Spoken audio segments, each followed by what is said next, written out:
Hey everybody, how's it going? So we're gonna do a new lesson today. This one is about counting atoms in a compound. So the first thing we're gonna talk about is something like basically the simplest way of thinking about it.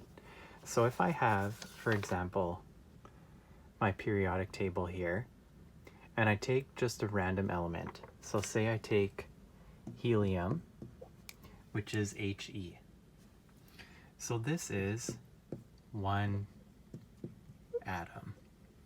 If it helps to think about it, you can think of an imaginary one that's beside there, just saying that there's one atom in that compound. We can make it a little more complicated too. So if you take, for example, oxygen, so oxygen's symbol is O, but when we breathe it in the air, it actually has the form O2. So this is called an oxygen molecule. And this 2 down here means that there are 2 atoms. So we call this number here a subscript. And whatever that number is beside, that's how many atoms of that element there is. So because it says O2, that means there are 2 elements. If we take another example, say H2O. So we're just making it a little bit more complicated here. But the 2 that goes with the H means that there are 2 atoms of H and 1 atom of O. So remember, there's no number here beside there, but there's like an imaginary 1 that you can think about. I don't know if you're familiar with math and algebra, but whenever we put the letter X, there's always an imaginary 1 in front of it, meaning that there's 1x. If it was any other number of x, we would put a number in front. But when it's just 1, we don't have to worry about it. So another simple example would be NaCl, which is table salt. So here we have 1 atom of Na, which is sodium, and 1 atom of Cl, which is chlorine.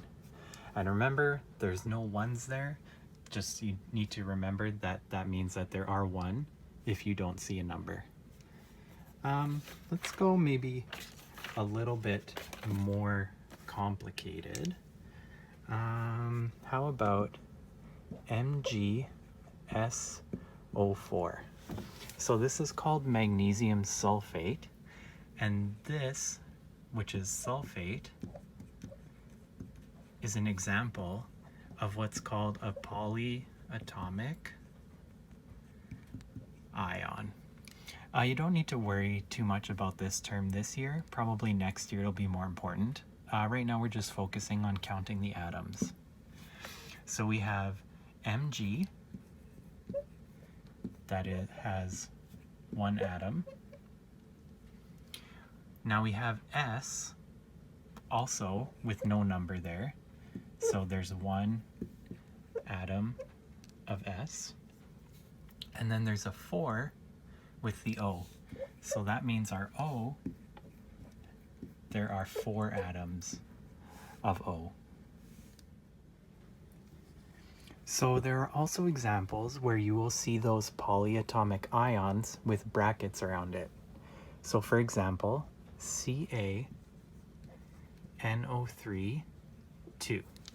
Now this is called calcium nitrate. And what this 2 means is it means that we have 2 of these NO3s. So what's going to happen is when we count the number of atoms, we have our calcium with no number beside it. So just 1 atom of calcium.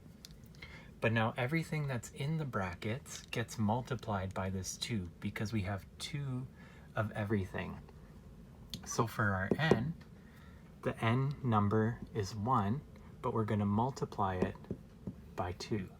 So we actually have 2 atoms of nitrogen. And then our oxygen has 3, but we have 2 whole of these molecules, so the 2 gets multiplied by the 3 in this case, and we have 3 times 2, which is 6 atoms of oxygen. I'm going to do another example of the polyatomic ions. So this one is Fe2SO4 3. Now the 2 is going to apply to the Fe. So Fe is iron, and we have 2 atoms of iron. Now the 3 applies to both the S and the O. So again, we're going to multiply it. So for the S, there's no number here, which means that we have 1. And we're going to multiply that by the 3 on the outside. So we have 3 atoms of S. Now our oxygen, there's 4 here, and we're going to multiply that 4 by the 3. So 4 times 3 means that this molecule has 12 atoms of oxygen. So I'm going to introduce one more thing here. I'm going to talk about H2O again, but I'm going to put a 3 in front of it. So what that means is we're talking about 3 molecules of H2O. So if I were to draw it out,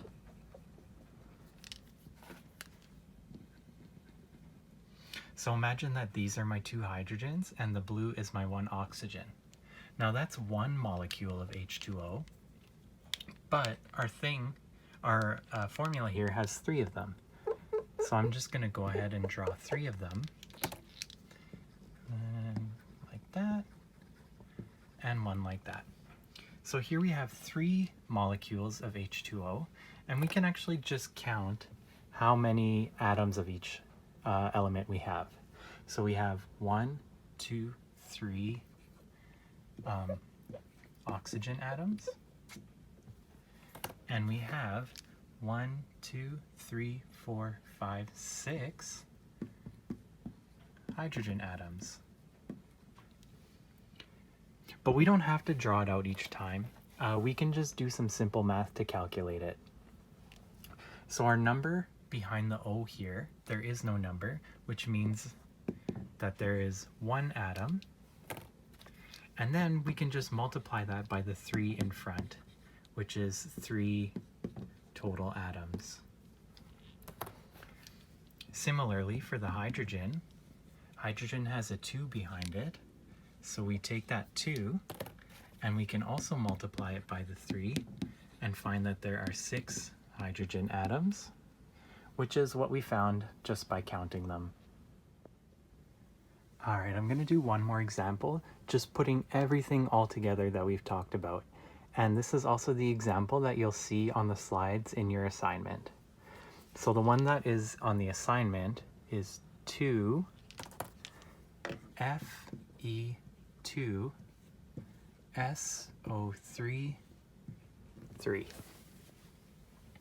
So we're going to start with the Fe. The Fe doesn't have any brackets, so it's a bit easier to work with. So for the Fe, we have the 2 in front, and what we do is we're going to multiply it by the 2 that is in front of the whole molecule. So just 2 times 2 is 4 atoms of Fe. Now the SO3 with the 3 outside of it is going to be a little bit more complicated. Let's start with the S. The S has an invisible 1 here. We have to multiply it by the 3 that is outside of the brackets. And then we have to multiply it by the 2 that is in front of the whole molecule. So 1 times 3 is 3, and 3 times 2 is 6 atoms of sulfur. And we can do the same thing for the oxygen as well. So the oxygen has a 3 behind it, so we're going to start with that. we multiply it by the 3 that's outside of the brackets. And then we have to multiply it by the 2 that's in front of the entire molecule. So 3 times 3 is 9, and 9 times 2 is 18 atoms of oxygen. So there's the example there, completely laid out. You might be wondering, well, who cares about how many atoms are in a compound? What difference does it make? Well, when it comes to things like balancing chemical equations, it becomes very important. It's also very important for future chemistry if you ever need to calculate the mass of a certain element. But yeah, this is like the first step towards doing any of those things. If you have any questions, feel free to let me know. Have a good day, guys. See ya.